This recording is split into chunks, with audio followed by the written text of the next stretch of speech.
এর অনেক অনেক উপরে আমার আল্লাহ, আল্লাহ ছাড়া আমি কাউরে ভয় করি না। আজকের মাহফিল থেকে আমি বলতে চাই, শরীফ ওসমান বিন হাদি 32 বছরের একজন তাগড়া যুবক, 8 মাসের সন্তান রেখে চলে গেছে, একটাবার শাহাদাতকে ভয় করে নাই, কোন শক্তিকে সে ভয় পায় নাই, বারবার শহীদ হতে চেয়েছে। ঠিক কিনা বলেন? এই চেতনাগুলো আমাদের মধ্যে থেকে যায়। শরীফ ওসমান হাদিরা মারা যায় না, এরা চিরন্তর জীবিত থেকে যায় মানুষের মনে, হৃদয়ে, ইতিহাসে তারা উজ্জীবিত থাকে। যুগ জমানা পাল্টে দিতে চায় না অনেকজন, শরীফ ওসমান হাদিরাই আনবে বাংলার জাগরণ। ঠিক নি? ঠিক নি? এই জন্য আজকের মাহফিল থেকে নিয়ত করে নেন, বন্ধু বানাবেন কারে? সবাই বলেন কারে? এখনো যে সমস্ত মুসলমানেরা নামাজের সেজদাই দেন না, আল্লাহরে কি আসলে বন্ধু বানাইতে পারছেন? এমন সময় আসবে, নবীজি বলে গেলেন, হাত্তা তুত্তাখাযাল মাসাজিদু তুরুকা, মসজিদের সামনে দিয়ে রাস্তা হয়ে যাবে, মুসলমানের ছেলেরা রাস্তা দিয়ে হেঁটে হেঁটে চলে যাবে, নামাজের জন্য আসবে না। এমন মুসলমান সারা বাংলাদেশে থাকলেও মদিনা মনোহরায় নাই। কি ঠিক কি? আসলে এলাকার সব লোক কি নামাজি হয়ে গেছে? এই যে মাহফিলের একজন কইছে, হুজুর বেনামাজি আছে হুজুর। আচ্ছা কত দেখি, যদি বেনামাজি আপনি পার্সেন্টেজ দাঁড় করেন, কত পার্সেন্ট হবে? এখন একজনে কইছে হুজুর 90%। না না, খান ভাই নিজের বাড়ির চাইতেও নাকি এলাকার লোকদেরকে বেশি ভালোবাসে। তাহলে চিন্তা করেন, এখনো যদি আমরা নামাজি না হই, আল্লাহর কাছে আমরা চেহারাটা দেখাতে পারবো ভাই? নামাজ যার নাই, তারে দিয়ে জমিনে দিন কেমনে কায়েম হবে?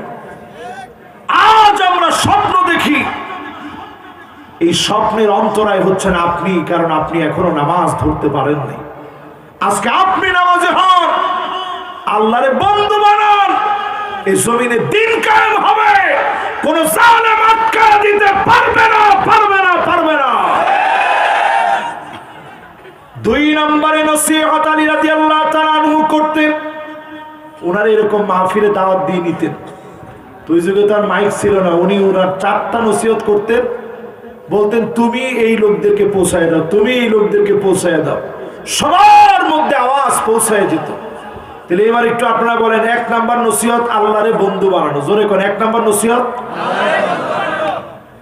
2 নাম্বার নসিহতটা এখন শুনেন, ওয়ামান নারাদা মুনিসান ফাল কুরআন ইয়াকফি, এই কোরআনকে যদি সঙ্গী বানায় নেন, কোরআন আপনার জন্য নিঃসঙ্গতা দূর করে দিবে, অন্ধকার এই কোরআন দূর করে দিবে। 55 বছর স্বাধীনতার পার হয়ে গেল, অনেক শাসক দেখলাম, অনেক শাসন পেয়েছি, আল্লাহর কোরআন দিয়ে রাষ্ট্র চালিয়েছে এমন একটা শাসক পাই না।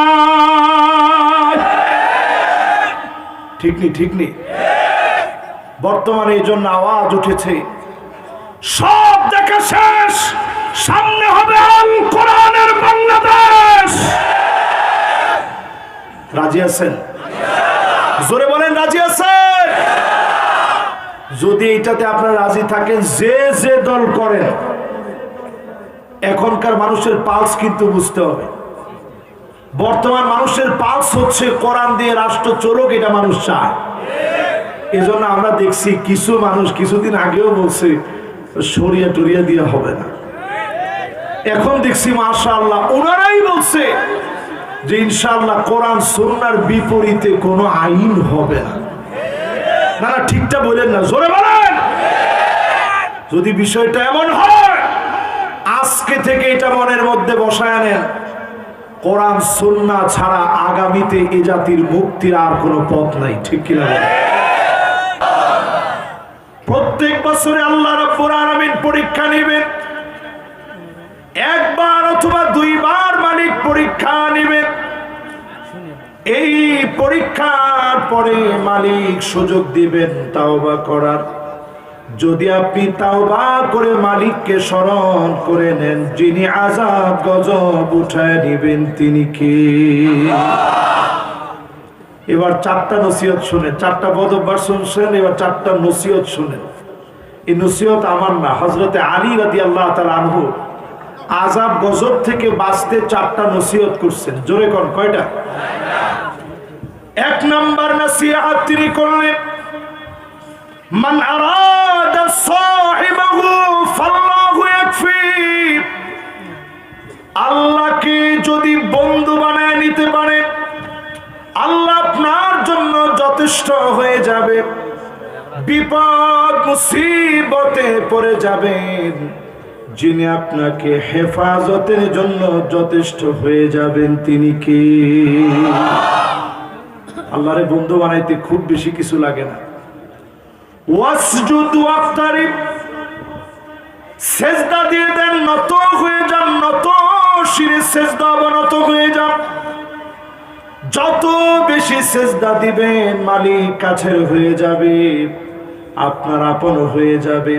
চোখের পানি ছেড়ে মালিককে ডাক দিবেন, যিনি আপনার কথাগুলো শুনবেন তিনি কে?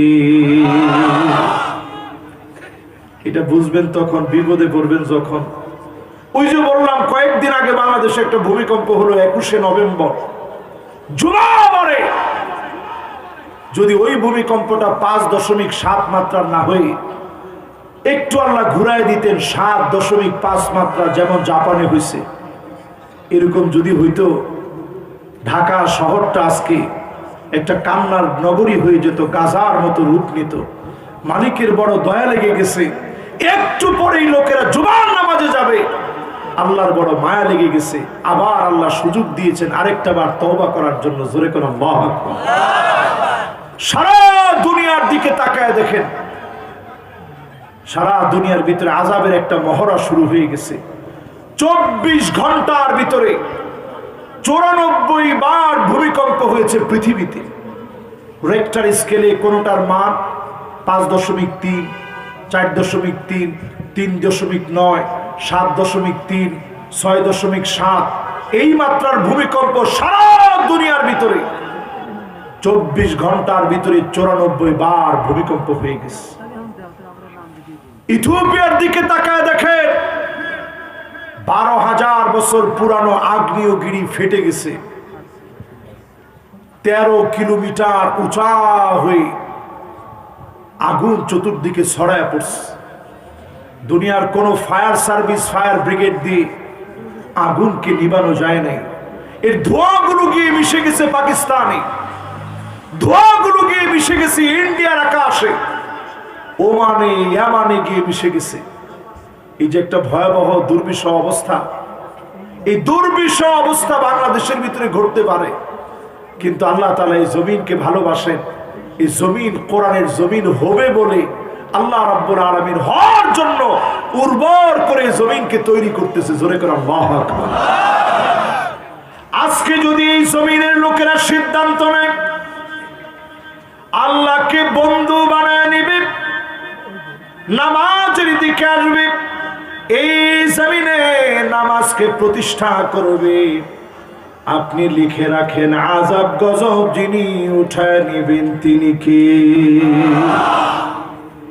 আমাদের পার্শ্ববর্তী দেশ কিন্তু বসে নেই, তারা নানাভাবে বাংলাদেশকে বিভিন্ন ভাবে কোণঠাসা করার চেষ্টা করতেছে। কিছু হইলেই তারা আমাদেরকে মিসাইলের হুমকি দেয়, ভয় দেখায়।